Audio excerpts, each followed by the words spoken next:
Avant de commencer l'éphéméride et ce dernier conseil municipal avant les vacances, je voudrais vous interpeller par rapport aux émeutes et par rapport à ce qu'on a vécu depuis quelques jours sur notre territoire et dans notre pays. Alors, mesdames, messieurs, en préambule de ce conseil, je vous souhaite revenir sur les graves incidents qui ont émaillé notre pays ces derniers jours. La mort d'un adolescent est un événement tragique, mais c'est à la justice de faire justice. Et j'ai confiance en nos institutions. Rien ne saurait venir justifier le déferlement de haine, de sauvagerie auquel nous avons dû faire face. Prendre pour cible les symboles de la République, des infrastructures, mais aussi des commerces, centres sociaux, écoles, jusqu'à l'agression d'une famille à son domicile, c'est inacceptable, intolérable. Nous devons dire stop en tant qu'élus, en tant que citoyens. Nous devons rester unis dans le respect. Je souhaite adresser ici, au nom du conseil municipal, nos remerciements aux forces de l'ordre, aux pompiers, aux services municipaux et particulièrement à nos polices pour leur vigilance, leurs actions et leurs interventions dans le souci de protéger nos institutions et notre République. Courage aussi à ceux qui vont devoir reconstruire. Le chaos ne peut être une réponse. L'appel au calme est de notre responsabilité d'élus de la République, de tous bords, car quelles que soient nos convictions politiques, si nous sommes élus, nous partageons les valeurs de notre pays et nous ne devrions jamais accepter de le voir se déchirer et courber l'échine sous la violence et la menace. Nous avons, au sein de notre conseil municipal, différents regards, mais tous s'accordent au principe de liberté, d'égalité et de fraternité. Notre adjoint Thibault Tellier va nous rejoindre dans quelques instants et je sais qu'il a également à cœur d'évoquer le sujet. En sa qualité d'adjoint, mais également d'historien et auteur spécialiste de la politique de la ville, il le fera dans le cadre de sa délégation et des délibérations qu'il présente. Merci à vous. Vive la France, vive la République. Merci.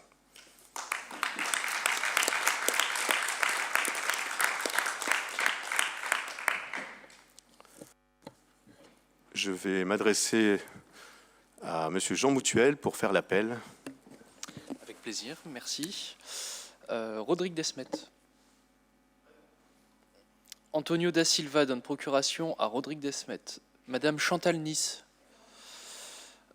Monsieur Thibault Tellier, donc il a du retard à ce que j'ai compris. Madame Annick Castelin. Monsieur Michel Pétillon. Madame Anne Thorez. Monsieur Franck Gilmet. Madame Claudine Zam donne procuration à Anne Thorez. Madame Rosemarie Buchet. Monsieur Dany Delbecq. Madame Thérèse-Marie Couvreur. Madame Dominique Acou donne procuration à Annick Castelin. Madame Claudie Rius. Monsieur Thierry Mittenard. Monsieur Olivier Donte. Monsieur Simon Beaumont donne procuration à Olivier Donte. Madame Edwige Cardenia. Monsieur Xavier Duquesne. Madame Virginie Lamblin. Monsieur Moustapha Guirou donne procuration à Fernando Rocha. Monsieur Fernando Rocha. Madame Peggy Robert donne procuration à Thibault Tellier. Madame Alexandra Cousti. Madame Alice Kinen donne procuration à Rosemarie Buchet. Madame Émilie Livet donne procuration à Madame Chantal Nice. Monsieur Marien. Présent. Jean Moutuel, donc moi-même présent. Monsieur Romain Vaquet donne procuration à Julien Marien. Madame Marjorie Charvet, absente. Madame Fatma Benamar. Monsieur Frédéric Zlowinski, absent également. Monsieur Mathieu Leclerc donne procuration à Madame Virginie Lamblin. Voilà pour l'appel, Monsieur le maire. Merci, Monsieur Moutuel. Et je vais laisser place maintenant à l'éphéméride qui a été préparée, comme une nouvelle fois, par le service communication, que je remercie. Vous pouvez lancer la vidéo.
Bien, merci à la service communication pour cette éphéméride. Je vais tout d'abord remercier aussi le public qui est présent, et la presse et notre sténotypiste et tous les services qui sont représentés par leur chef de service pour leur présence. Et on va pouvoir commencer ce conseil municipal tout d'abord par l'approbation du procès-verbal de la séance du conseil municipal du 3 avril 2023. Y a-t-il des remarques concernant ce procès-verbal? Donc je porte aux voix. Qui est pour? Unanimité, je vous en remercie. Donc je vais vous présenter 2 points à l'ordre du jour et ensuite je laisserai la parole à Monsieur Tellier s'il est arrivé, ou sinon je passerai sur les suivants. Tout d'abord, concernant l'organisation des commissions municipales, suite à la démission de 3 membres du conseil municipal, donc Madame Blotio, Monsieur Zajda et Madame Peggy Apre, nous avons procédé à un changement au niveau des commissions. Tout d'abord, concernant le Centre communal d'action sociale, le CCAS, avec le remplacement par Madame Benamar pour le groupe Rencontrement, et pour la commission d'appel d'offres, Monsieur Zajda et Madame Blotio sont remplacés par Madame Benamar et Madame Charvet. Ça avait été vu en réunion plénière. Y a-t-il des questions concernant ce remplacement au niveau des commissions pour s'organiser? Pardon. Excusez-moi, j'ai oublié la commission, merci de ce petit signe, et la commission communale d'accessibilité avec le remplacement par Madame Fatma Benamar et Madame Marjorie Charvet pour cette commission aussi. Donc 3 commissions on remplace soit par Madame Benamar ou Madame Benamar et Madame Charvet concernant titulaires et suppléants. Y a-t-il des questions?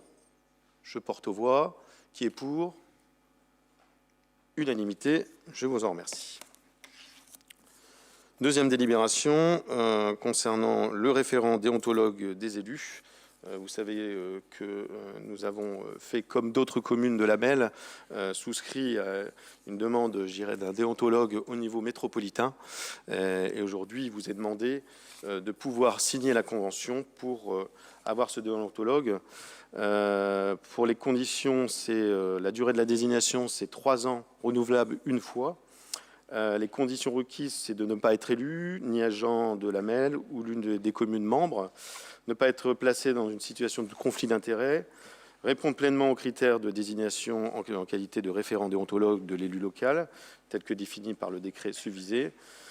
L'indemnisation du référent déontologue chargé du dossier, c'est une vacation à hauteur de 80 € par dossier traité, et plus le remboursement des frais de déplacement, hébergement et repas dans les conditions réglementaires. Donc il vous est proposé, vous avez eu aussi ces missions qui seront faites par le déontologue. Vous avez aussi comment le saisir. Leur saisine s'effectue par écrit. Alors il y a une adresse mail qui vous sera transmise. Vous l'avez peut-être été déjà transmise, elle sera après. Elle peut être accompagnée de toute pièce utile ou à la compréhension de la situation. Et le référent déontologue s'organise librement pour déterminer le référent déontologue qui sera chargé de traiter le dossier. Donc aujourd'hui, il vous est demandé dans cette délibération de signer la convention pour souscrire au déontologue de la métropole. Y a-t-il des questions concernant cette signature de convention et permettre de s'inscrire avec la MEL, avec ce code de déontologie? Non, je porte aux voix. Qui est pour? Unanimité, je vous en remercie. Je devrais laisser la place à Monsieur Tellier, donc je vais demander à Monsieur Gilmet, s'il est prêt, de pouvoir... Oui, mais je pense que je dois les faire avant, d'accord? Donc, Monsieur Gilmet, je vous laisse la place. Merci, Monsieur le maire. Donc, je vais vous présenter la délibération qui concerne le budget supplémentaire 2023. Alors, un petit rappel, le budget supplémentaire que nous vous présentons ce soir fait suite au budget primitif 2023 qui avait été voté au mois de février. Alors ce budget supplémentaire, il vise principalement à reprendre des crédits d'investissement en dépenses et en recettes engagés au 31 12-2022, à affecter les résultats 2022 et à procéder à des ajustements de crédit, tant en recettes qu'en dépenses, en section de fonctionnement et d'investissement. Alors, ce que je vous ai dit, ça peut paraître un peu barbare, mais on va simplifier les choses.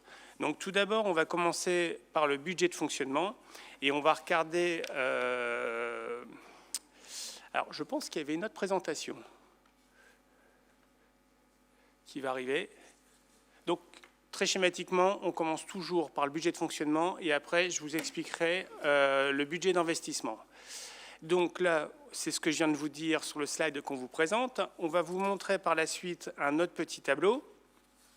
Sur le slide suivant, c'est la section de fonctionnement, ce sont les recettes. C'est un tableau, c'est très simple. C'est la colonne verte qui va nous intéresser, qui sont en fait les variations du budget supplémentaire.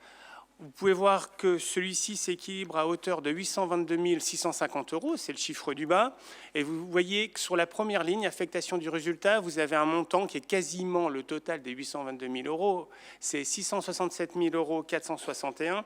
Et en fait, c'est l'affectation d'une partie de résultat de 2022. Vous vous souvenez, quand je vous avais présenté le compte administratif 2022, je vous avais dit qu'il y avait un excédent de 3 667 461,09 €, qu'on allait décider d'en passer 3 millions au niveau du budget d'investissement, et donc, par différence, on garde 667 461 €. Voilà la grande partie des recettes au niveau du budget supplémentaire du fonctionnement.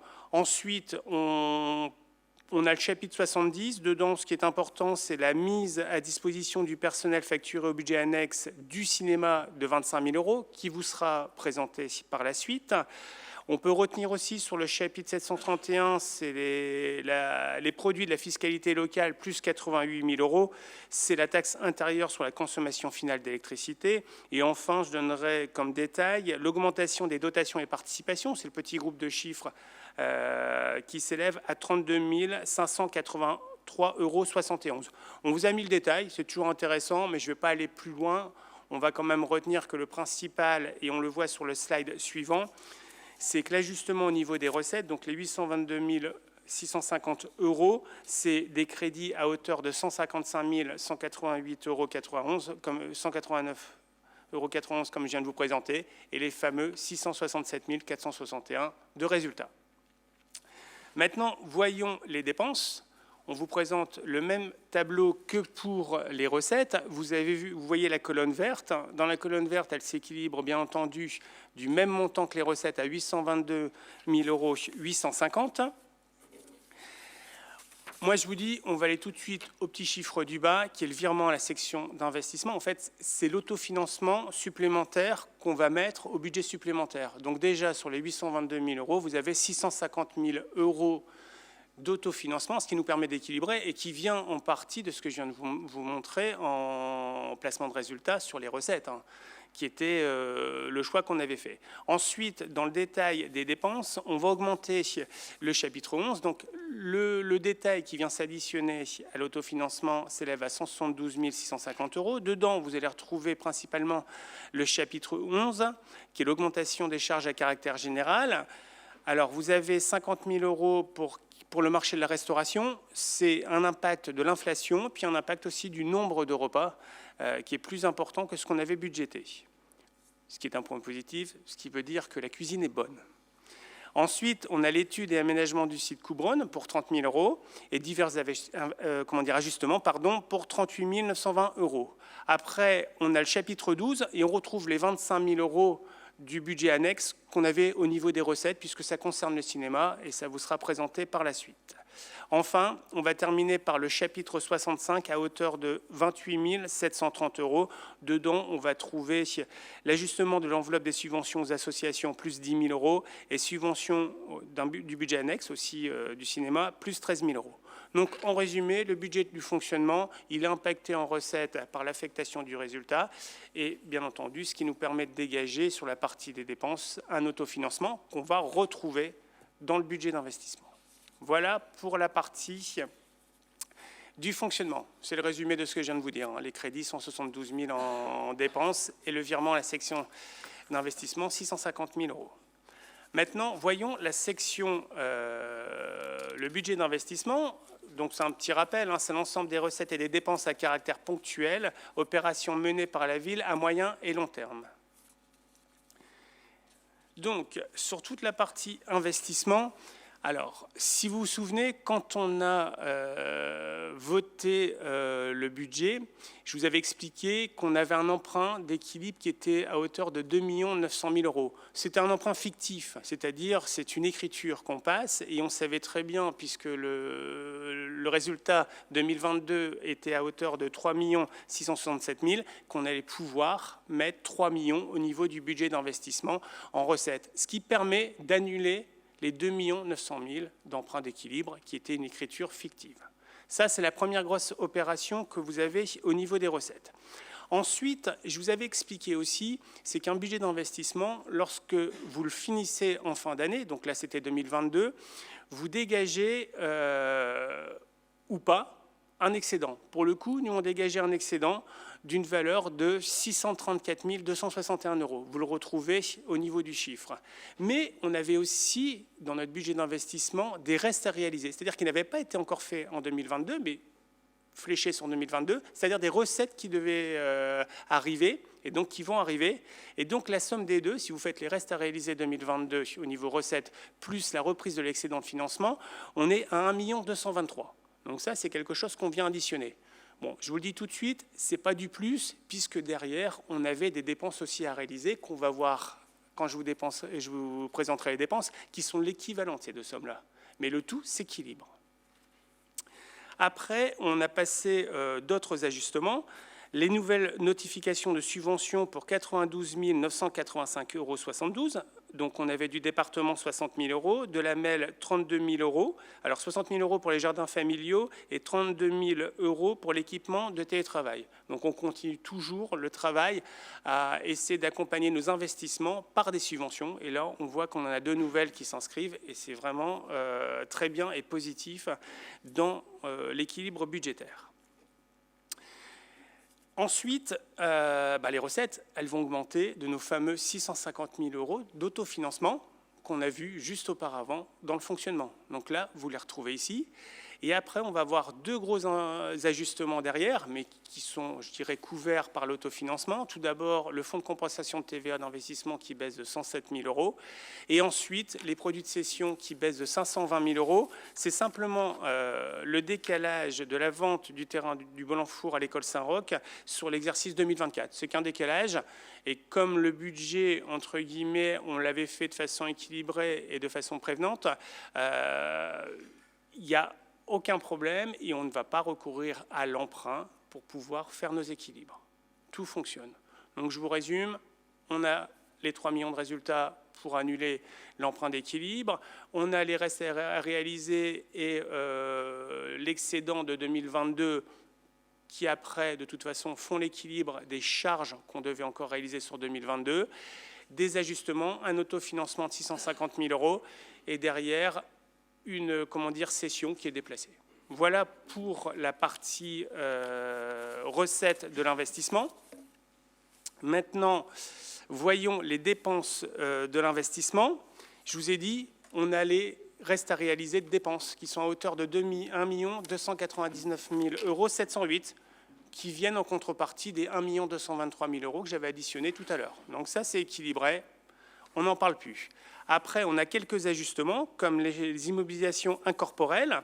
On a la baisse des frais d'études à hauteur de 8 631 €. On a aussi d'autres immobilisations incorporelles, les travaux à la salle Boyerio, j'ai toujours du mal à le dire, excusez-moi, de moins 70 700 €. Des divers travaux pour 39 432 €. Et enfin, des divers ajustements aussi d'immobilisation en cours. C'est le centre musical, toujours la salle Boyerio, j'y suis arrivé, à hauteur de moins 40 816 €. Bon, c'est un peu anecdotique. Donc, aujourd'hui, l'investissement est assuré et on passe même un budget supplémentaire avec un suréquilibre de 220 000 €. C'est-à-dire que nos recettes d'investissement aujourd'hui, à l'heure où on se parle, sont supérieures de 220 000 € par rapport à nos dépenses d'investissement. par rapport à l'ensemble de ce que je viens de vous expliquer, c'est un budget supplémentaire, c'est un travail de tous qui a été fait, aussi bien des élus qui sont ici, mais surtout aussi au niveau des services, des directeurs. Donc je tenais à remercier tout le monde pour ce travail et cette fiabilité des comptes aujourd'hui qu'on peut présenter au travers de ce budget supplémentaire et cette rigueur. Voilà, monsieur le maire. Merci, monsieur Gilmet. Comme vous le dites, tout fonctionne. Et voilà, on a des comptes qui sont très clairs et très bien présentés. Et on peut saluer vraiment le travail par les équipes, que ce soit les élus, les techniciens. Donc bravo à vous. Et on continue à être vigilant. Parce que maîtriser les finances, c'est aussi voir l'avenir et être vigilant sur l'avenir. Donc voilà. Merci à vous. Y a-t-il des questions, des remarques concernant ce budget? Je pense qu'on n'a pas reçu de questions écrites.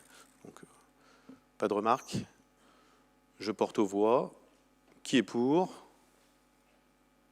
Unanimité. Je vous en remercie. C'est bien, monsieur Gilmet. Unanimité. On tient à le saluer aujourd'hui. Ça me touche. Ça te touche? Bon, voilà, c'est très bien. C'est que c'était très clair, je pense. Alors, monsieur Gilmet, est-ce que vous avez encore une délibération? Non. Je vais laisser la place maintenant à monsieur Delbecq concernant l'AMI de la culture et du sport. Oui, merci monsieur le maire. Donc on va revenir un petit peu sur l'AMI. Donc il y a des changements qui vont se faire un petit peu au niveau de... Au départ, en 2012, c'était l'AMI. C'était l'Académie municipale d'initiation sportive. C'était l'AMIS plutôt, avec des équipes sportives. Au cours du second semestre 2022, la ville de Ronques a souhaité développer et faciliter l'accès à la culture pour le pays cronquois. Donc ça a proposé d'élargir le dispositif au domaine de la culture en y associant les associations culturelles. 2 assos se sont inscrites à ce moment-là, qui a intégré également la source. Et ce sont l'association Les Arts Plastiques et le théâtre de Mandragore. Lors du conseil municipal du 12 décembre 2022, l'AMIS s'est donc transformée en l'AMI de la culture et du sport. Suite à une convention en date du 12 décembre 2022, est venu sceller ce nouveau dispositif. Donc il y a eu 10 associations sportives, bon je ne vais pas vous les rappeler, hein, donc plus 2 associations culturelles.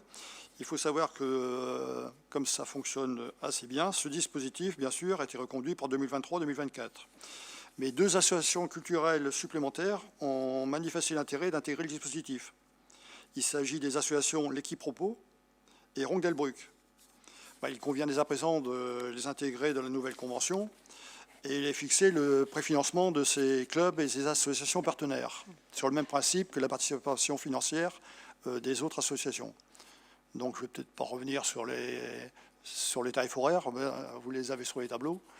Donc le bilan financier ainsi que le préfinancement municipal pour la période 2023-2024 pour un montant de 9 860 €.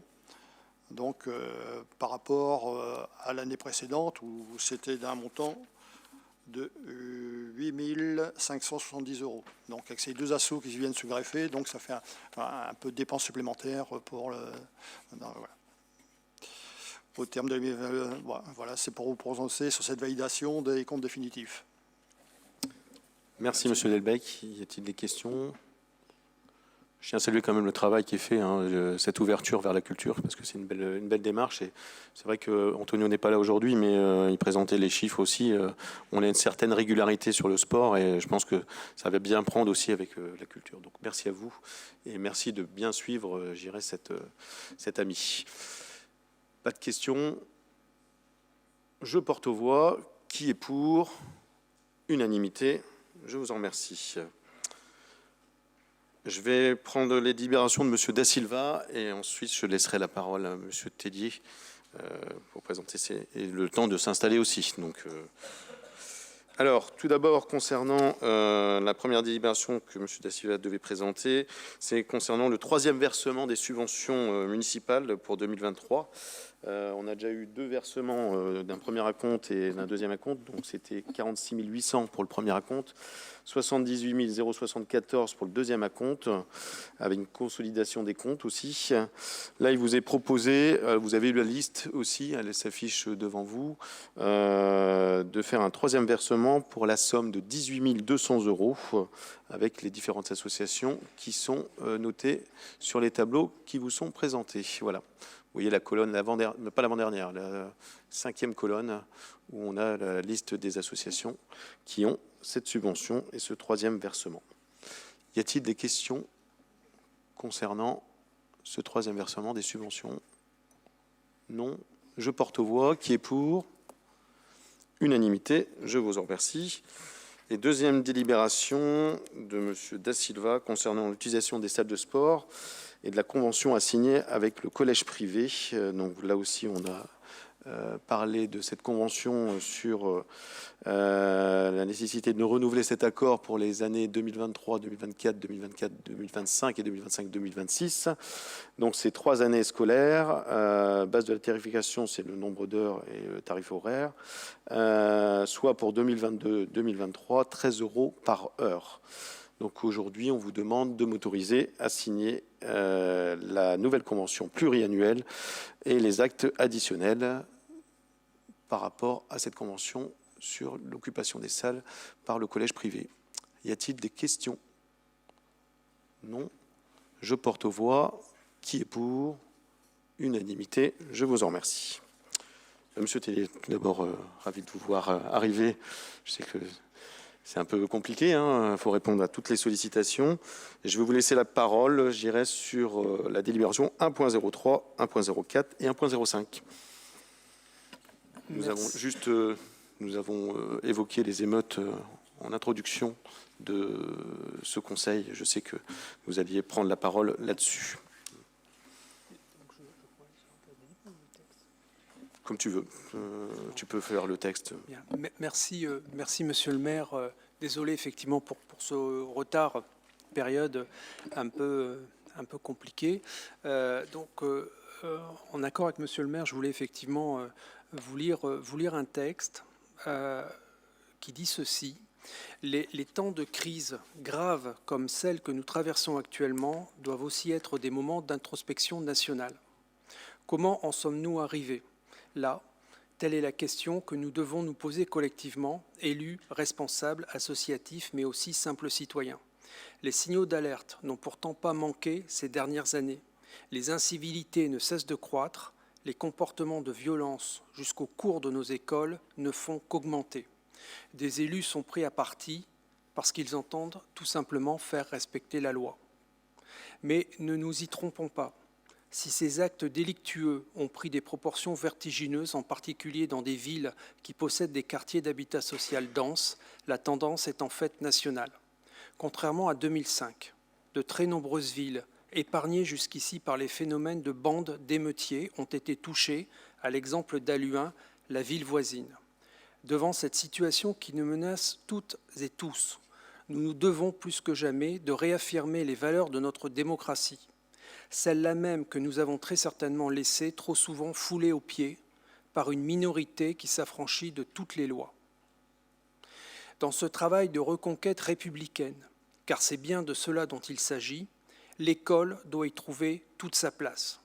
Ce n'est pas un hasard si à Ronques, depuis 2014, nous avons décidé de mener un travail de tolérance zéro à l'égard de la moindre incivilité.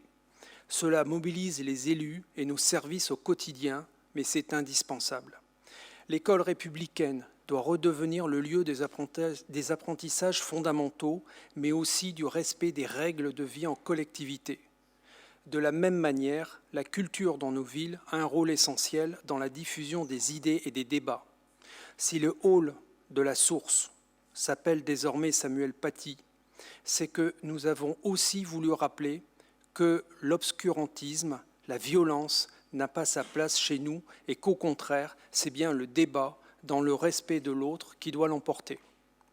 Le défi qui nous attend est immense. Il nous concerne tous, sans préjuger d'appartenance ethnique ou sociale. De ce point de vue, notre responsabilité en tant qu'élus est tout à fait essentielle car nous devons faire vivre, et c'est notre mission première, la République au quotidien.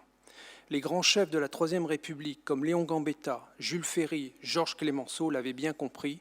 Sachons aussi nous montrer dignes de leur héritage.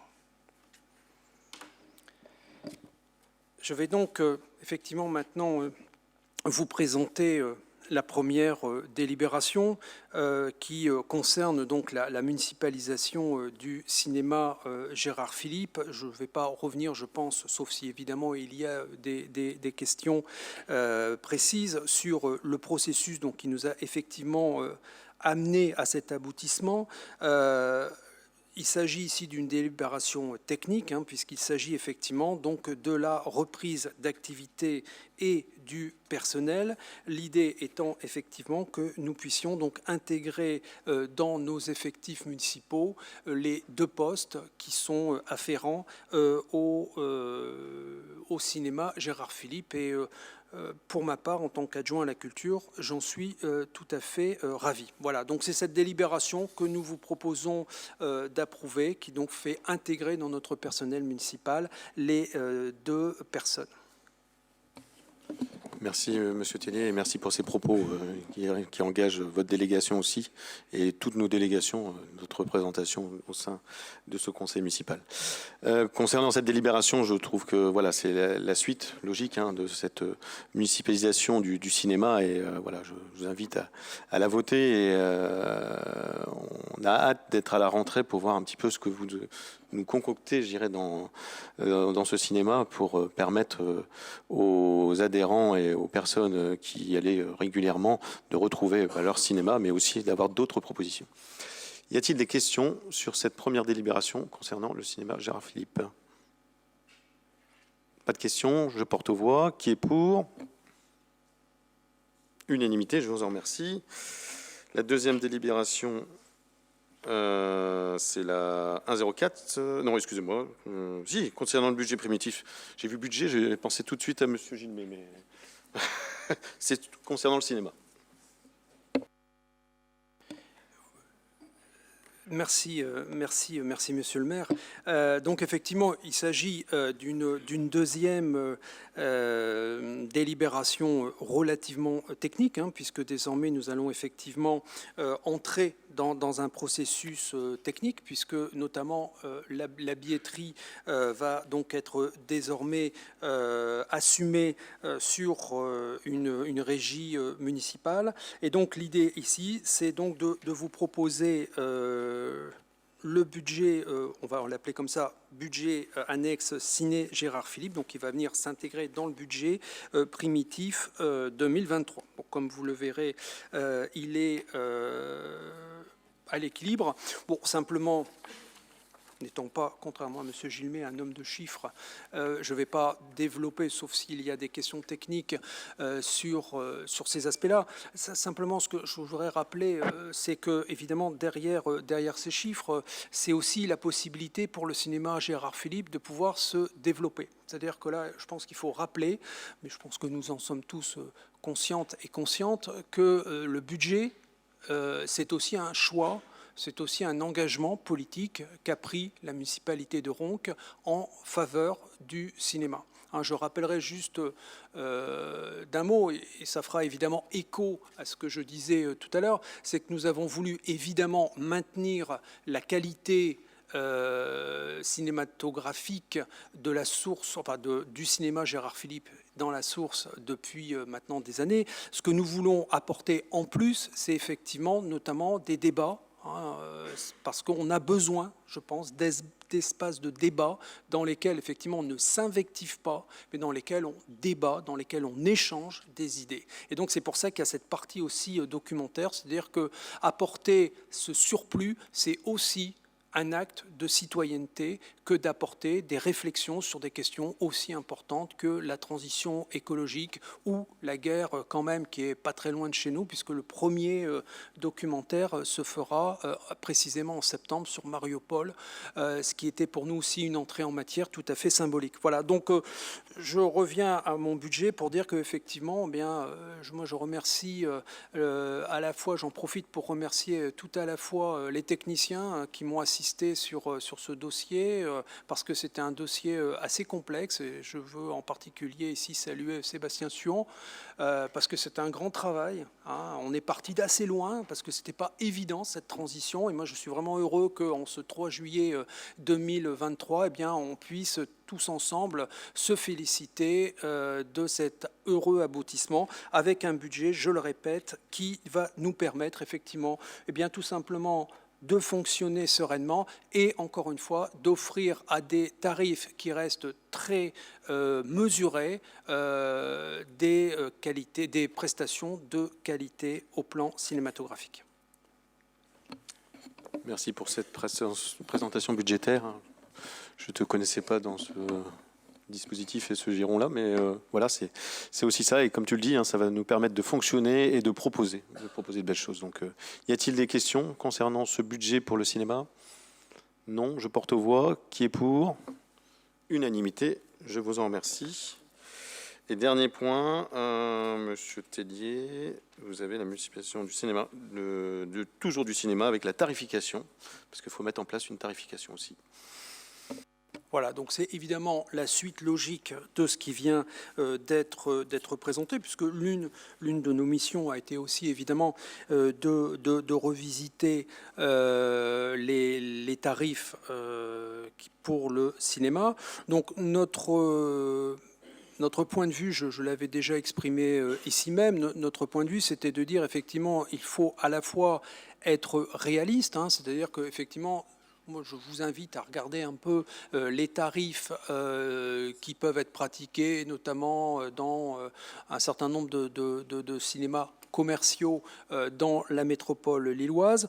C'était pas notre souhait, bien évidemment. Notre souhait, c'était de garder à la fois ce lien de confiance, de garder ce lien de proximité avec la population, donc en leur offrant effectivement toute une gamme de tarification qui reste évidemment tout à fait abordable, hein, puisque le tarif plein est à 6 €. Donc, je pense qu'il faut quand même le dire, je faisais allusion aux cinémas commerciaux, on est en dessous de la moitié de ce qui peut être pratiqué. Là, on reste donc, je dirais, dans un étiage tout à fait raisonnable.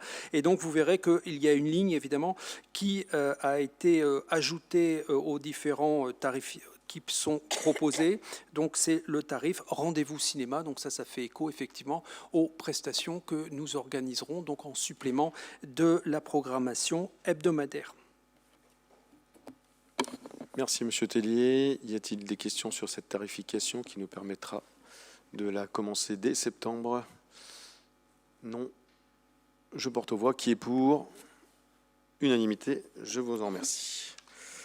Je vais reprendre la suite logique des délibérations et donc je vais vous présenter 3 délibérations concernant le personnel municipal. Tout d'abord, concernant la délibération 106, la création d'un poste de chargé de communication. Donc vous avez eu les détails en réunion plénière. Donc aux propositions d'emploi de chargé de communication. En cas de recherche infructueuse, le candidat statutaire a la possibilité de recruter des agents contractuels selon les conditions qui vous sont inscrites juste sur le tableau. Donc vous devez vous prononcer sur la création d'un poste de chargé de communication à temps complet. Et je vous demande de valider, et s'il n'y a pas de questions, cette délibération. Y a-t-il des questions? Non. Je porte aux voix. Qui est pour? Unanimité. Toujours sur le personnel municipal, dispositif de recrutement par voie d'apprentissage. Vous avez eu, le tableau sur cette délibération. C'est finalement une reconduction de la délibération qu'on présente chaque année. Donc, contrat d'apprentissage est pris en charge par l'employeur et le Centre national de la fonction publique territoriale. Il est proposé de recourir au contrat d'apprentissage dès la rentrée de septembre 2023 pour 3 secteurs. Tout d'abord, la direction des sports, avec un nombre d'apprentis de 1, durée de la formation 2 ans. Diplôme, c'est le MBA événements sportifs. Deuxième, c'est la direction d'éducation jeunesse enfance restauration. Donc, c'est un CAP accompagnant éducatif petite enfance ou bac pro service aux personnes et animation territoriale. Nombre d'apprentis 1, toujours durée 2 ans. Et ensuite, sur la direction des services techniques, c'est un bac pro technicien études du bâtiment ou BTS technicien études du bâtiment, avec un nombre d'apprentis de 1 avec durée 3 ans pour le bac pro et pour le BTS 2 ans. Voilà, il vous est proposé ces contrats d'apprentissage dans cette délibération. Y a-t-il des questions? Non, je porte aux voix. Qui est pour? Unanimité, je vous en remercie. Dernière délibération que je vais présenter concernant le tableau des effectifs. Là aussi, on est sur des ajustements, des avancements de grade, des créations de postes, donc des recrutements. On a le recrutement d'un DGS, je reviendrai dessus en fin de conseil municipal. Et sinon, c'est des ajustements et des avancements de postes qui sont faits dans cette délibération. Vous avez pu avoir la liste avec les différents ajustements et le toilettage de ce tableau des effectifs. Y a-t-il des questions sur ce tableau des effectifs? Je porte aux voix alors. Qui est pour? Unanimité, je vous en remercie. Eh bien, je vais laisser maintenant de nouveau la parole à Monsieur Tellier, parce qu'il y avait 2 petites délibérations encore sur l'enseignement privé et la mise en place d'un dispositif rythme à bibliothèque, de reconduction. Merci, Monsieur le maire. Donc, en ce qui concerne effectivement la délibération consacrée donc effectivement au financement des écoles privées, rien de nouveau, j'allais dire, à vous présenter, si ce n'est les chiffres, puisque effectivement, il s'agit d'une délibération que nous voyons passer, tous les ans. Ce qu'on peut en dire, c'est qu'il n'y a pas d'écart financier particulier à notifier. On reste effectivement sur des équilibres relativement stables, fixes, voire même. Simplement, ce que je souhaiterais ici souligner, c'est l'état de nos bonnes relations avec les écoles privées. C'est peut-être aussi, dans le contexte d'aujourd'hui, l'occasion de rappeler que ces écoles, qu'elles soient privées, qu'elles soient publiques, elles jouent une mission de service public. Et que parfois, quand on est ministre, il faut un peu réfléchir avant de partir dans des invectives. Et donc, nous sommes heureux d'avoir ces établissements scolaires parce que je le vois quand je vais notamment dans les différentes écoles, quand je vais dans les classes transplantées, un gamin est un gamin. Et donc de ce point de vue-là, je pense qu'on peut être à la fois heureux, voire fier des relations que nous entretenons. On est aussi au mois de juillet, c'est un peu le temps des bilans, c'est la fin de l'année scolaire. Et je pense qu'on peut mettre aussi à l'actif des élus roncois. Je voudrais saluer une nouvelle fois mes collègues, Edwige, Virginie, qui font aussi ce travail au quotidien, ce travail de couture, travail qu'on ne voit pas, travail un peu ingrat. Aller dans un conseil d'école, c'est une soirée, c'est la préparation. Je le dis parce que je pense que voilà, c'est des moments un peu de réflexion collective. Je pense qu'à un moment, il faut poser les choses et il faut rappeler aussi les choses. Il faut rappeler l'engagement des élus.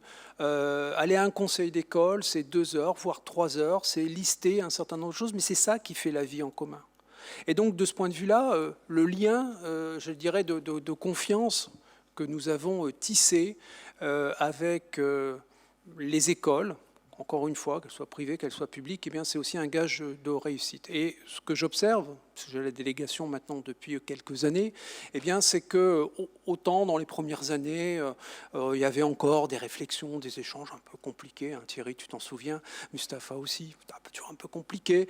Et depuis quelques années, effectivement, tout ça s'est posé. On a trouvé, je pense, un dialogue constructif. Et ce que je note, c'est que, effectivement, avec les OGEC, en particulier, eh bien, on a simplement un retour de satisfaction, un retour de validation des propositions qui sont faites. Mais il n'y a pas de contestation. On se parle entre gens raisonnables. Quand on a quelque chose à se dire dans un sens ou dans un autre, on se le dit. Mais on travaille en bonne intelligence, on travaille en confiance. Et ça aussi, c'est un gage, je dirais, d'apaisement social.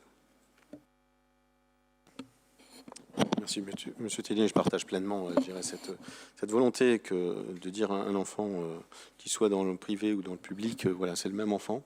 C'est vrai qu'on a un travail un petit peu de dentelle, hein, je dirais, on travaille avec les élus, mais aussi les techniciens qui sont là pour répondre aux attentes de nos écoles, des parents aussi, et tout ça dans le respect. Et ça, c'est important, dans le respect du travail qui est fait et du travail qui est amené, je dirais, dans nos écoles. Alors, je ne sais pas s'il y a des questions concernant cette délibération, ce contrat avec le privé. Pas de questions, je porte aux voix. Qui est pour ?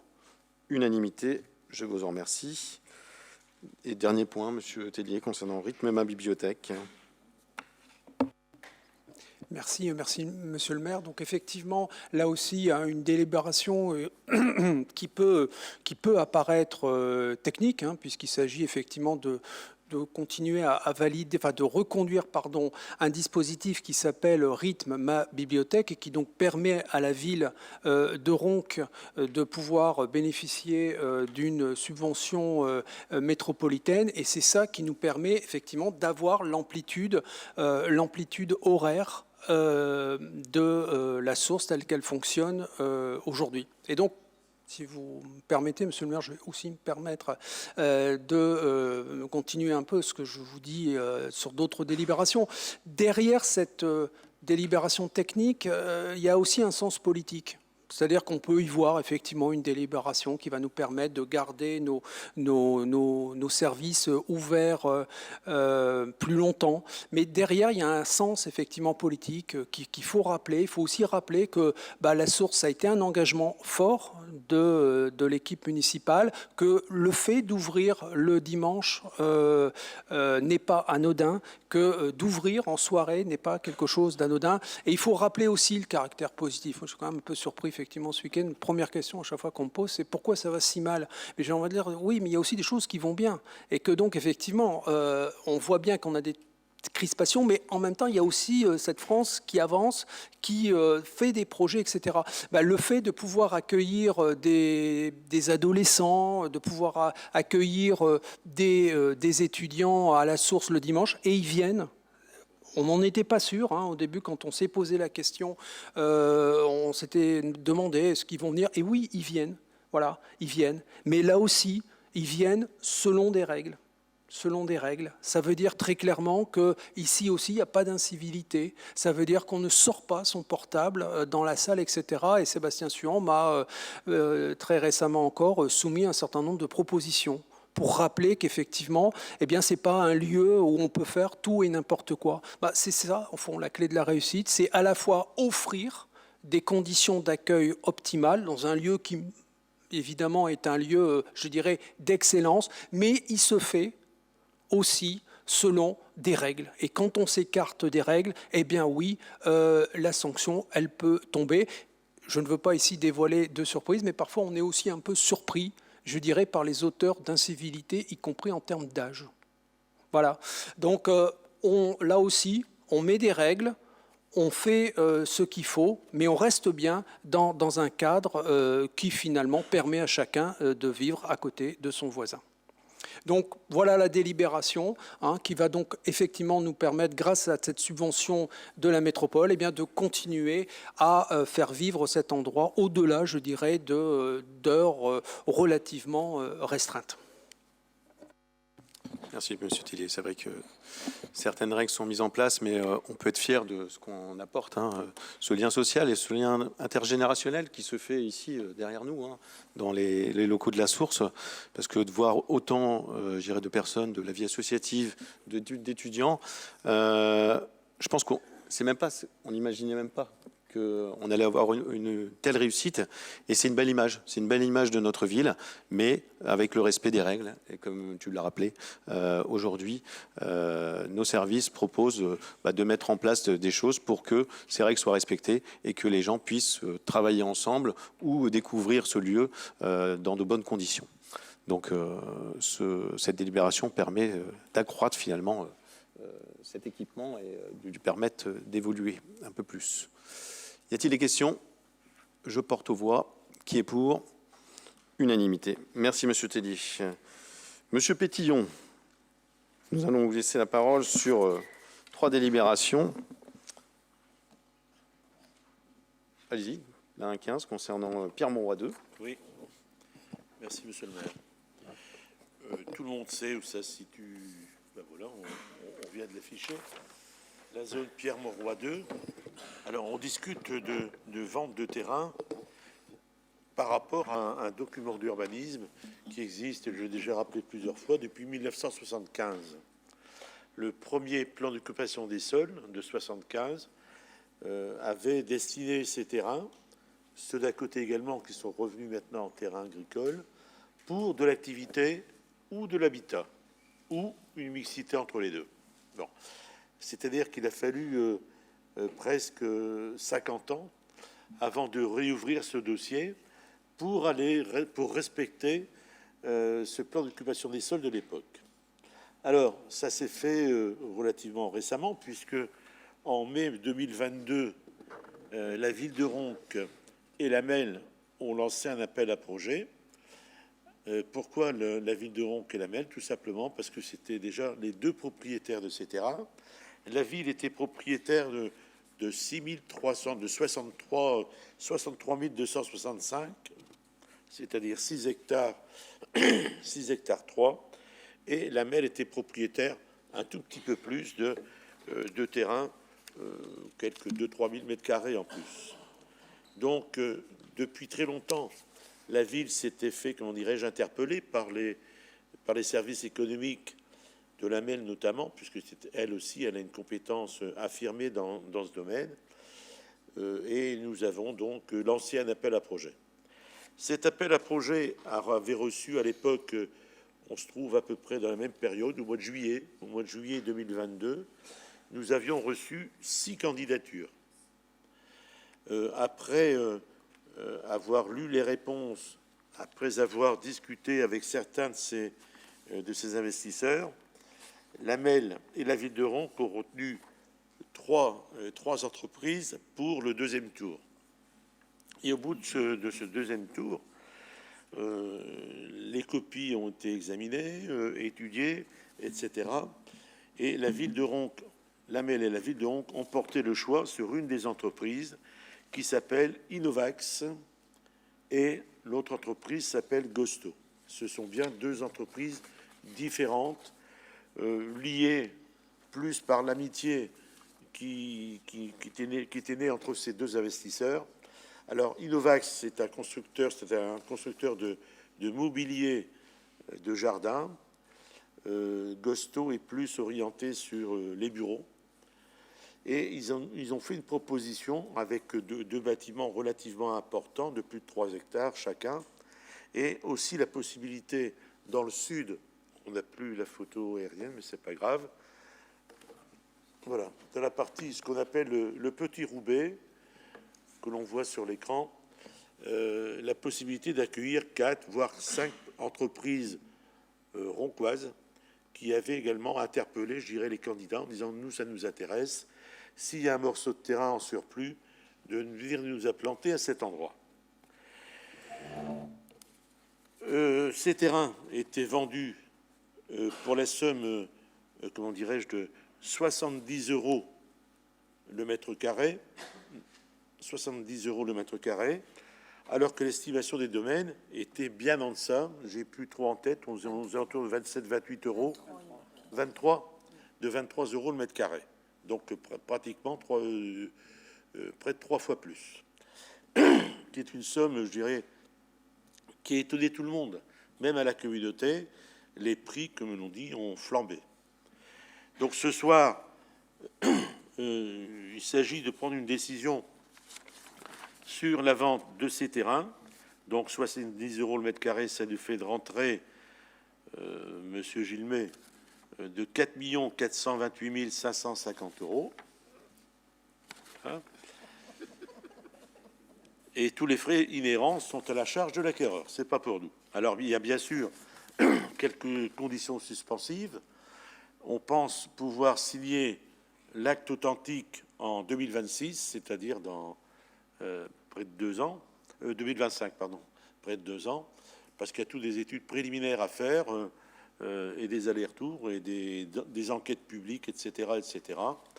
Et donc, on a porté ça au plus tard au 30 juin 2026, avec une possibilité de reculer d'1 an à juin 2027 en cas de recours contre l'autorisation d'urbanisme. Voilà, je suis prêt à répondre à vos questions. Merci, Monsieur Pétillon. Y a-t-il des questions concernant cette session? Non. Je porte aux voix. Qui est pour? Unanimité. Je vous en remercie. Point. Délibération suivante.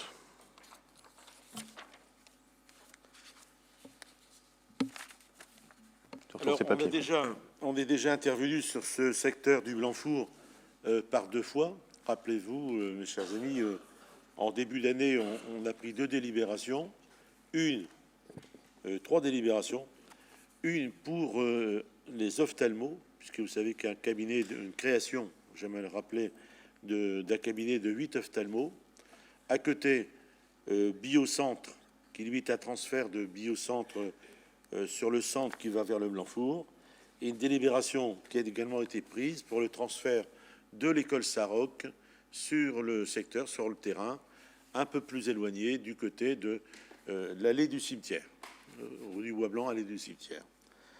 Déjà, un peu plus tard, nous avons été aussi interpellés, on l'avait plus ou moins abordé un tout petit peu, par un troisième activité médicale qui s'était intéressé au secteur.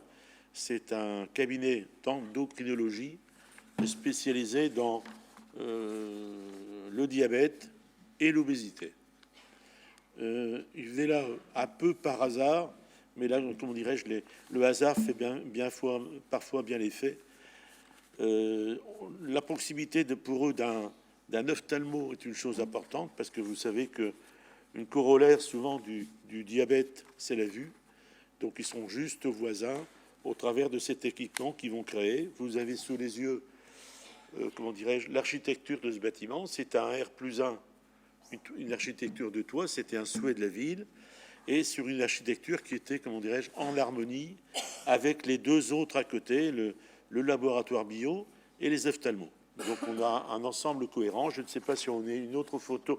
On voit déjà sur le bas à gauche les ophtalmos. Vous voyez qu'on retrouve, c'est pas un copier-coller, mais presque, de ces trois implantations. Aujourd'hui, la proposition qui est faite, c'est de vendre ce terrain d'une surface de 2125 mètres carrés pour un prix de 173 € le mètre carré. C'est exactement le même prix de vente que l'on a fait pour les 3 autres personnes, enfin les 3 autres sociétés ou personnes, le laboratoire bio, les ophtalmos et l'école Saroc. L'estimation faite un peu plus tard par les domaines est très légèrement supérieure, 195, mais on reste dans la fourchette autorisée par les services des domaines, c'est-à-dire plus ou moins 15%. Donc aujourd'hui, on vous propose de cette vente à ce prix. On reste sur les mêmes prix qui ont été, comment dirais-je, négociés avec les autres. Et à l'époque, je me souviens que on était bien en dessous, par contre, pour l'estimation des domaines, mais chacun chez soi. Voilà la délibération qui vous est proposée ce soir. Je ne sais pas si vous avez des questions à me poser. Moi, je voudrais tout d'abord saluer Madame Ribeiro. Je pense que c'est Madame Ribeiro qui est dans le fond là-bas. Mais voilà, c'est un beau projet. Je l'avais annoncé, alors j'ai transmis le suspense lors de mes vœux en disant que on allait avoir un troisième point médical, mais je n'avais pas cité ce que ça allait être. Et finalement, c'est très cohérent, je dirais, par rapport à l'installation de ces médecins et de permettre finalement à notre population de retrouver dans la ville, que ce soit des ophtalmos, que le labo, les endocrinologues qui seront là, et ils sont en proximité de la clinique Saroc. Donc franchement, quand on a rencontré Madame Ribeiro avec Monsieur Pétillon, on a su trouver un terrain d'entente, et c'est le cas de le dire, hein, c'est un terrain, et on est très fiers de pouvoir accueillir ce cabinet qui permettra de rayonner et de faire rayonner notre ville dans le milieu médical. Donc merci Monsieur Pétillon d'avoir porté ce projet avec les personnes qui vont acquérir ce terrain. Je ne sais pas si je l'ai précisé, mais là aussi, comme les ophtalmos, c'est une création. Voilà, donc ce n'est pas un transfert de quelque chose qui existe, c'est une création, c'est tout à leur honneur. Alors effectivement, chacun s'est trouvé, je dirais, les trois spécialités des points d'accord et comment dirais-je, au départ, j'ai souvenir que les ophtalmos faisaient simplement des cabinets de consultation. Ils n'avaient pas envisagé, comment dirais-je, de faire de la chirurgie. Et ce fait que le voisin d'en face, il fait de la chirurgie et leur a fait de propositions en disant, écoutez, vous pouvez profiter de notre plateau technique si vous le souhaitez. C'est chose faite. Donc on fera effectivement de la consultation et de la chirurgie. Et aussi, ça je l'ai dit tout à l'heure, la relation étroite entre cette société qui s'appellera Diabète Nord et également les ophtalmos juste à côté et le laboratoire. Donc on est dans une continuité, ça devient un secteur vraiment spécialisé sur le médical. Ouais. Pour résumer, ce qu'on peut dire, c'est qu'il fait bon vivre à Ronc. Donc on est très fiers de pouvoir accueillir ces cabinets. Y a-t-il des questions? Je porte voix. Qui est pour? Unanimité. Je vous en remercie. Dernière délibération concernant le contrat de mixité sociale. Monsieur Pétillon. Oui, alors c'est un peu le hasard, comme disait Thibault, des événements, je dirais, de ces jours qui sont passés. Le contrat de mixité sociale, on parle de population, on parle de mixité, on parle de vivre ensemble, etc., etc. Alors il me revient à l'esprit, j'ai commencé ma carrière il y a 50 ans. 50 ans presque jour pour jour. À l'époque, j'avais été intégré dans une équipe qui a mené une réflexion sur ce qui s'appelait la ZUP de la Bourgogne. Alors la ZUP, c'est une zone d'urbanisation prioritaire. On était dans une période où il fallait construire, construire, construire et construire. Et puis, effectivement, on a construit sur ce secteur-là un peu plus de 3000 logements. À l'époque, ça paraissait quelque chose d'extraordinaire. On avait recours au prédécesseur qui s'appelait Le Corbusier. Et puis j'en passe et des meilleurs. Donc, 50 ans plus tard, on brûle ce qu'on avait adoré. Mais c'est comme ça la vie. La vie, j'ai trouvé que dans toute cette démarche professionnelle que j'ai eue, c'est un recommencement tous les 18-20 ans. On recommence ce qu'on avait déjà fait avant, en portant de grosses critiques. Pourtant, à l'époque, on avait porté au pinacle, je dirais, toutes ces opérations immobilières. Et on s'aperçoit des erreurs qui ont été faites. Peut-être un amalgame de population, c'est surtout ça. Je pense qu'aujourd'hui, le mal-vivre dans les cités, ça tient beaucoup à cela. Des urbanisations avec des dessins un peu compliqués, des voies en impasse, des raccourcis, etc., etc., des bars. Donc tout ça fait qu'aujourd'hui, même 30 ans après, on commençait déjà à vouloir déshabiller ce qui avait été fait. Et aujourd'hui, ça fait partie, je dirais, d'une des démarches qui aujourd'hui intéresse l'État, c'est de faire ces contrats de mixité sociale. Parce que l'État s'est effectivement aperçu bien tard, mais il vaut mieux tard que jamais, que vivre dans ces cités, c'était pas toujours facile. Et les problèmes étaient récurrents et difficile à résoudre. Donc aujourd'hui, ce contrat de mixité sociale, on va le porter aussi sur les gens qui vont y habiter, avec des pressions de l'État qui sont fortes, voire très fortes. Effectivement, j'ai souvent eu des réunions avec la population. Je me souviens qu'on avait eu une réunion sur ce qu'on avait fait, l'opération immobilière entre les Chahuans et le collège. Et à l'époque, il y avait aussi une montée de boucliers en disant qu'est-ce que vous allez faire à cet endroit-là, du logement social, comme si c'était un gros mot. Et puis j'ai posé la question tout simplement aux gens, leur disant quand tout le monde dans cette salle s'est marié, il y en a combien qui sont passés par le logement social? La réponse était claire. C'était donc un outil indispensable. On a eu la même chose lorsqu'on nous a parlé du projet Actival qui est pas très loin d'ici de cette salle, juste à l'arrière, les mêmes réponses. Oui, ce sont les gens de la ZUP, parce que même 50 ans après, on ne dit pas la ZUP ou la Bourgogne, c'est toujours la ZUP. C'est tous les gens de la ZUP qui vont venir dans ce secteur. Donc aujourd'hui, comme on ne va pas suffisamment vite, je rappelle que la communauté demande aux communes, aux 95 communes, de construire des programmes de 6 000 logements par an. C'est ce qui nous manque aujourd'hui pour rattraper le retard que nous avons. Et donc, on est passé à une phase supérieure, c'est-à-dire que les gens ont fait la loi, des lois. Tout le monde connaît maintenant la loi SRU, Solidarité et Renouvellement Urbain, qui impose un taux de 25% de logements sociaux. Il y a quelques années, c'était 20, c'est passé à 25, et on propose même d'aller un peu plus loin. Donc, la plupart des communes se faisaient tirer un peu l'oreille parce qu'ils ne respectaient pas ces logements sociaux. Certes, il y avait des amendes, mais n'ayons pas peur de le dire, certains maires préféraient payer l'amende et ne pas, comment dirais-je, respecter cette disposition. Aujourd'hui, le préfet va plus loin et nous dit, écoutez, moi, il y en a marre, c'est parce que le mot utilisé, on va maintenant faire avec les communes un dispositif de rattrapage soutenable pour les communes. On a distingué malgré tout deux types de communes. Les communes déficitaires, c'est le cas de la ville de Ronques, puisqu'on est aujourd'hui à 18,90 par rapport aux 25%.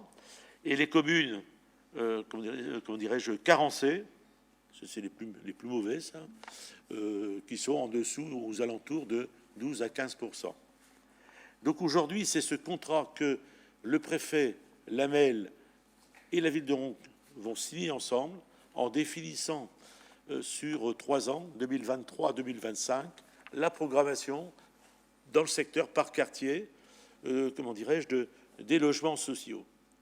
Alors ces logements sociaux, ce contrat, c'est un outil de dialogue par rapport aussi au préfet qui nous aidera dans les démarches par rapport à cela. Alors, c'est parfois difficile à faire parce que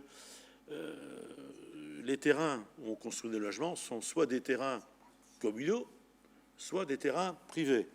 Les terrains communaux, c'est notre pomme. Donc, on est responsable pratiquement là, à part entière sur le partenaire que l'on choisit. Le privé, c'est autre chose. Et en plus, petite pique que je lance au privé, les collectivités font souvent, comment dirais-je, les bailleurs sociaux font souvent des logements de meilleure qualité que dans le privé. Voilà. Donc, c'est avec, je ne veux pas dire que c'est avec plaisir, mais c'est pas non plus contraint que l'on va signer comment dirais-je, ce contrat de mixité. Alors, vous avez vu la délibération. J'en dis quelques mots, tout simplement, sur je peux avoir des chiffres qui parlent. La ville de Ronques, on a 5746 logements. Sur ces 5746, il y a 1086 logements sociaux, soit un taux de logements sociaux dont je parlais tout à l'heure de 18,90. Nombre de logements locatifs correspondant à 25% des résidences principales, 1436. Nombre de logements sociaux manquants pour atteindre 25%, 350. Alors, lorsque je disais que le préfet allait nous imposer un rythme soutenable, il n'est pas question, bien évidemment, de dire l'année prochaine, vous en ferez 350, mais le préfet nous dit aussi, si vous ne respectez pas le contrat, le permis de construire, c'est moi qui vais le délivrer, et je rectifierai tout ce qui est, comment dirais-je, la participation par rapport au quota des logements sociaux. Donc, tout le monde a intérêt, je dirais, à se mettre dans le moule par rapport à cette démarche. Alors, aujourd'hui, il nous faut fournir pour 2023 à 2026 88 logements.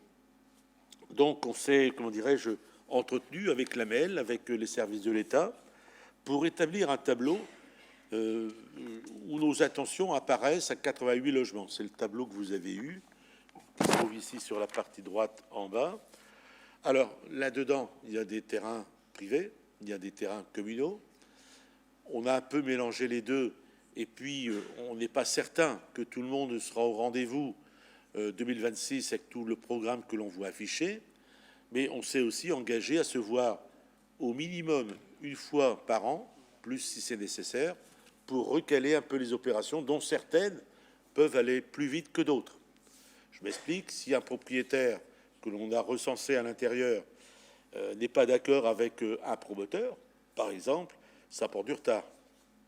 Si un terrain, au cours des études qui sont faites, des études géologiques et techniques, apparaît avoir des, comment dirais-je, des défauts majeurs, ça va retarder un programme aussi. Donc on a cette possibilité, c'est ça l'intérêt, de pouvoir corriger à la marge le programme qui nous est présenté. Alors, sur la deuxième colonne, total logement, total LLS, c'est-à-dire logements locatifs sociaux, on a le chiffre 88. Alors, qu'est-ce qu'on entend sur logements locatifs sociaux? Il y a différentes catégories. Il y a, comment dirais-je, ce qu'on appelle les PLAI, les PLS et les plus. Ce sont différentes catégories en fonction des revenus.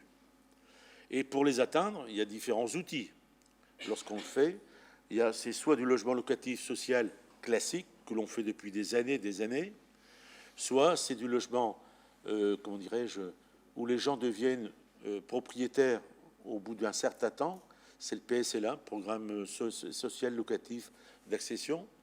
Et dernièrement, il y a d'autres recettes qui fait que on puisse acquérir des logements sociaux avec, par exemple, mais je ne vais pas m'étendre là-dessus, le BRS, c'est-à-dire un démembrement du sol par rapport aux briques, c'est-à-dire que les gens qui vont y habiter ne seront jamais propriétaires du sol, mais simplement des briques, ce qui permet d'avoir qu'une foncière logement, le terrain qui reste à cette foncière, et on paye un petit loyer très petit sur le foncier. Voilà, donc il y en a encore d'autres.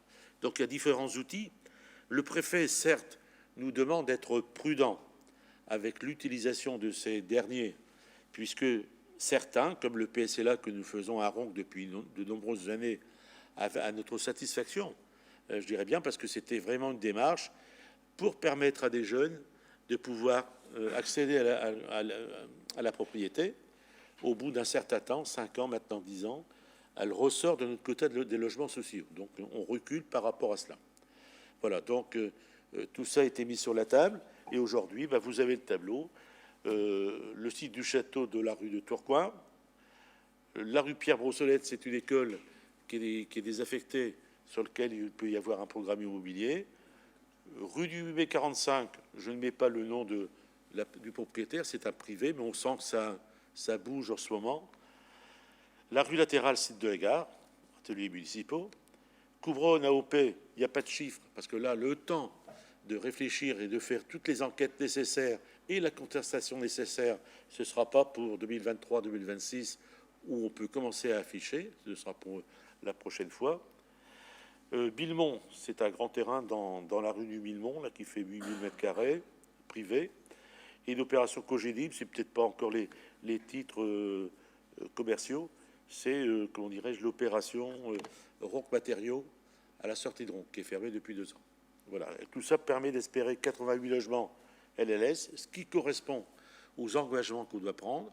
On va peut-être rectifier pendant ces 3 ans une opération pour faire remonter une autre à la place de celle-là, mais voilà le résultat attendu par le préfet concernant ce respect de la, comment dirais-je, de cette commission, de ce contrat de mixité.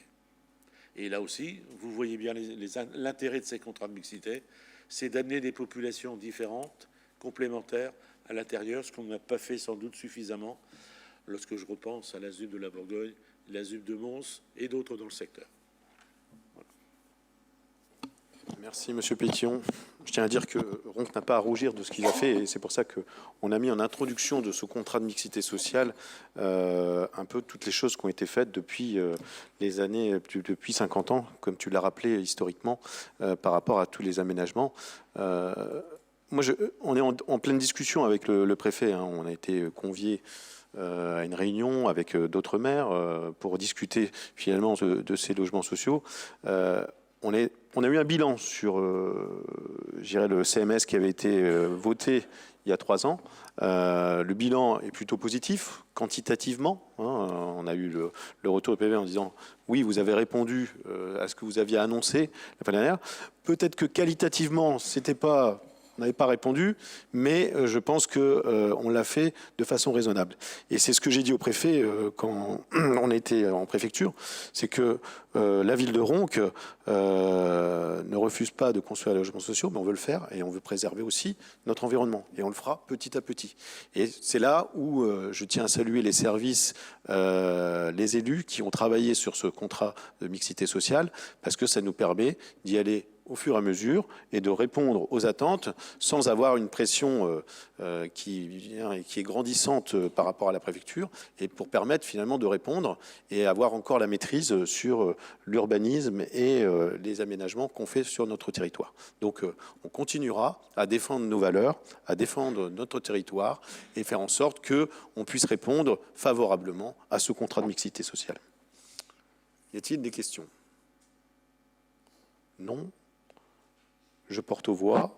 Qui est pour? Unanimité. Je vous en remercie. Eh bien, c'était le dernier point pour vous, Monsieur Pétillon.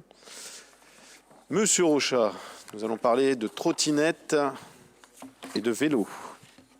Tout à fait, merci Monsieur le maire. Je vais revenir sur le pourquoi du comment de cette délibération.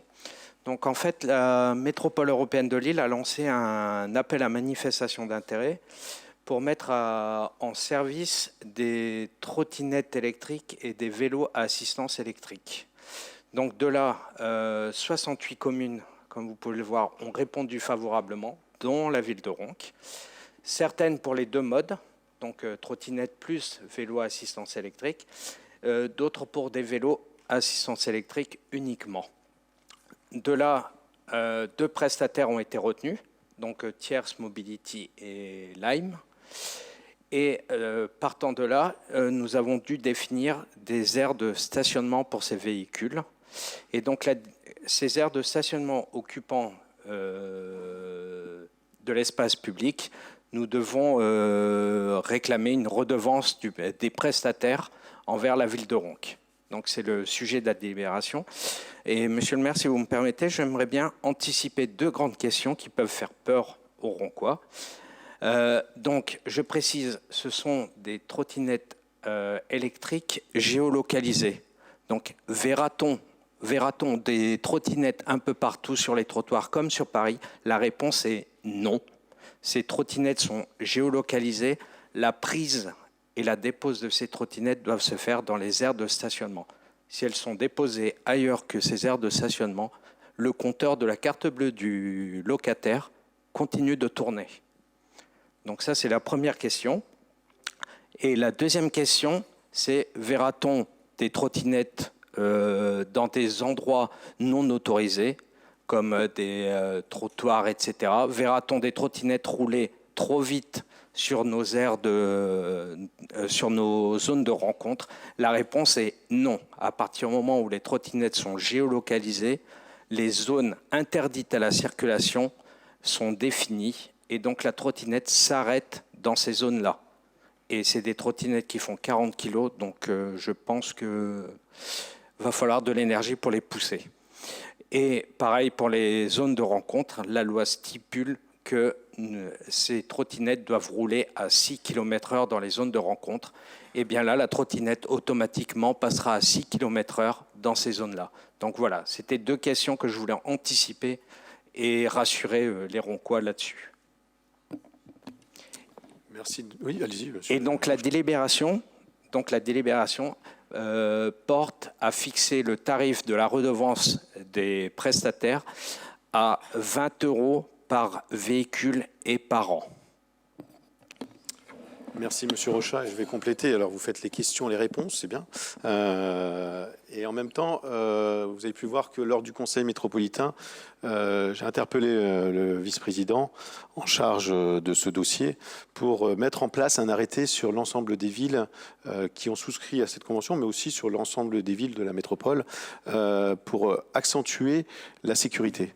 Et donc, je mettrai en place avec les services et les élus un arrêté qui mettra l'obligation sur le port du casque et du gilet pour les trottinettes sur le territoire roncois. Et je viendrai interpeller une nouvelle fois mes collègues de la métropole pour qu'ils puissent mettre aussi en place cette cohérence sur la sécurité avec le port du casque et du gilet. Voilà, donc c'est un complément et voilà, on veut la sécurité, mais aussi on veut accéder et on voit les différents points où les sites de dépose de ces trottinettes, de ces vélos, ça permettra d'avoir une certaine cohérence et un maillage pour pouvoir circuler tranquillement et en toute sécurité sur notre ville. Voilà. Monsieur Rochat. Je voulais juste rajouter une précision. Étant donné que 68 communes ont répondu présentes, ça veut dire qu'on peut partir avec un véhicule de Ronc et aller le déposer à Bousbecq ou Lincel ou à Luin ou dans les 68 communes définies. Ce qui permet, par exemple, de pouvoir faire un trajet là où les bus où la pertinence des bus n'est pas vraiment la meilleure. Genre, aller à Lincel, par exemple, il sera plus court de prendre une trottinette ou un vélo à assistance électrique à Ronc pour aller à Lincel. Ce sera plus rapide. Merci, Monsieur Rochat. Y a-t-il d'autres questions, d'autres remarques? Je porte aux voix. Qui est pour? Unanimité. Je vais laisser la parole à Monsieur Marien concernant le rapport de la Commission communale d'accessibilité 2022. Merci, Monsieur le maire. Pour ce rapport annuel, nous avons travaillé avec tous les services de la ville qui nous ont fait remonter tout ce qui a été mis en place en termes d'accessibilité, d'inclusion, de formation et de sensibilisation au handicap en 2022. Nous y présentons la ville et sa commission communale d'accessibilité. J'en profite pour remercier d'ailleurs tous les intervenants de cette CCA. Merci aux services présents, aux élus et surtout aux associations qui font un travail formidable et qui nous éclairent par leur expérience de terrain lors de nos différentes réunions. Merci également à Pascal Ronto pour son travail au sein de la commission et pour la rédaction de ce rapport. Dans ce dossier, un point complet fait sur les thématiques suivantes. Les activités sportives au sein de la ville. Ici, nous voyons tout ce qui est mis en place par les services des sports, les associations sportives de la ville, le CCAS, le Challenge Raid, etc. D'un point de vue culturel, l'école de musique municipale accueille aussi du public en situation de handicap et s'adapte au quotidien à la bonne intégration de ce public. La Source propose aussi des ouvrages de la collection D-School pour les personnes dyslexiques. Nous y faisons également le tour de notre personnel municipal. En 2022, nous avions 20 personnes en RQTH, reconnaissance de la qualité de travailleur handicapé, soit 10% de la masse salariale. Le personnel municipal suit aussi régulièrement des formations en lien avec le monde du handicap. Nous faisons également un point sur les aménagements voiries, rénovation des trottoirs de la rue des Vieilles Cours, ainsi que la rue Jean Moulin et la rue de Bousbecq, et la mise en conformité des bâtiments municipaux, comme l'école de musique en 2022. Vous pouvez trouver également dans ce rapport le travail d'inclusion dans les ALSH de la ville. En 2022, nous avons accueilli 7 enfants à besoins spécifiques dans nos centres aérés, en ajoutant un animateur supplémentaire par enfant en situation de handicap afin d'avoir un encadrement optimal. Vous y trouverez ensuite un rapport complet des actions du CCAS de la ville. Au niveau des partenaires sociaux, nous avons fait une liste complète des logements sociaux de la ville accessibles aux personnes en situation de handicap. Enfin, pour sensibiliser au maximum la population, régulièrement, vous retrouverez sur les supports de communication de la ville des articles relatant des actions mises en place par la ville, mais aussi par les associations. En conclusion, la ville de Ronc mène une politique de prévention et de sensibilisation au handicap au quotidien. Au travers de nos nombreux échanges en commission communale d'accessibilité, nous nous efforçons de sensibiliser les Roncoises et les Roncois, mais surtout les jeunes de nos écoles à l'inclusion des personnes en situation de handicap. En 2023, nous continuons à travailler dans ce sens avec la commission. Les sensibilisations pour le jeune public roncois sont de plus en plus nombreuses. Merci. Merci, Monsieur Marien. Donc, c'est une information, il n'y a pas de vote. Je ne sais pas s'il y avait des commentaires, mais je tiens à saluer la commission qui se réunit et qui fait force de proposition. Et on voit que pas mal de choses sont faites. Et j'espère que voilà, les nouveaux membres de cette commission seront présents pour honorer violemment ces actions qui sont mises en place pour l'accessibilité et pour l'handicap. Donc, merci à vous. Je vous rappelle qu'on arrive en fin de séance du conseil municipal et donc les arrêtés et décisions du maire sont à votre disposition au secrétariat général avec Marjorie et Axel qui seront là pour vous les présenter ou les donner, vous les envoyer. Et je voudrais lever cette séance, mais avant ça, je voudrais mettre à l'honneur François Verreken qui assiste à son dernier conseil municipal ici à Ronques. Alors j'ai préparé un petit mot parce que c'est vrai que c'est un peu particulier de voir son DGS partir. On a été un bon binôme et donc je voudrais le saluer. Alors, chers collègues, cher François, pour clôturer ce dernier conseil municipal, je souhaite, en mon nom et celui du conseil municipal, mettre à l'honneur François Verreken, notre cher directeur général des services, le fameux DGS. Après près de 15 ans au sein de notre commune, tu t'apprêtes à prendre un nouveau départ dans une collectivité voisine. Vous lui demanderez après. Si. C'est un moment à la fois empreint d'émotion et de fierté, car si nous sommes émus de te voir partir, nous sommes également fiers des accomplissements que tu as réalisés tout au long de ton séjour dans notre ville. Le rôle d'un DGS est essentiel au bon fonctionnement d'une organisation, et tu as été un véritable pilier pour notre structure municipale.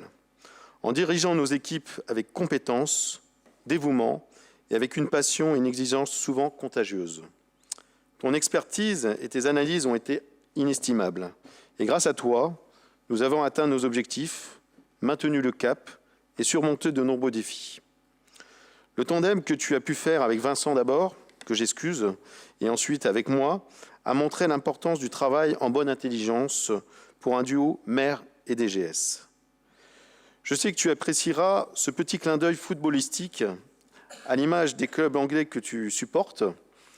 Tu étais toujours prêt à donner un coup de pied de départ énergétique à chaque projet, à dribbler des obstacles et à foncer droit au but.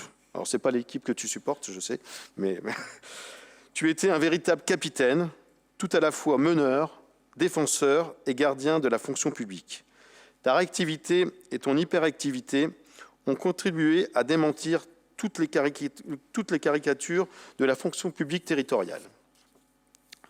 Aujourd'hui, nous devons te dire au revoir, ou à tout le moins à bientôt, mais nous le faisons avec le cœur rempli de gratitude et de reconnaissance.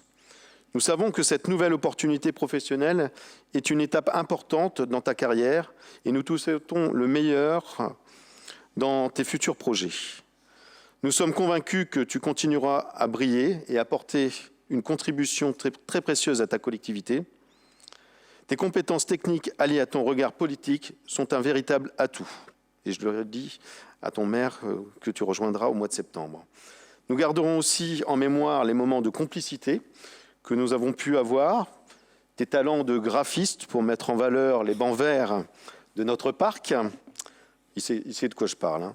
La décoration vintage de ton bureau avec ton grand Goldorak. Ta passion pour la mécanique, tes multiples tentatives pour arrêter de fumer, mais surtout la cohésion d'équipe et l'ambiance du premier étage. Ton départ marque la fin d'une ère. Nul doute que ta détermination, ta force de caractère et ta personnalité charismatique te porteront loin dans ta carrière. Au nom de toute l'équipe municipale, je tiens à te remercier pour ton leadership auprès des équipes et ta collaboration avec les élus. Nous te souhaitons beaucoup de succès et de bonheur dans ta nouvelle aventure professionnelle. Nous embrassons également Alex et Ulysse, qui t'accompagneront dans ce nouveau projet. Vous serez toujours les bienvenus ici à Ronques. Bonne route à toi et merci pour le travail accompli.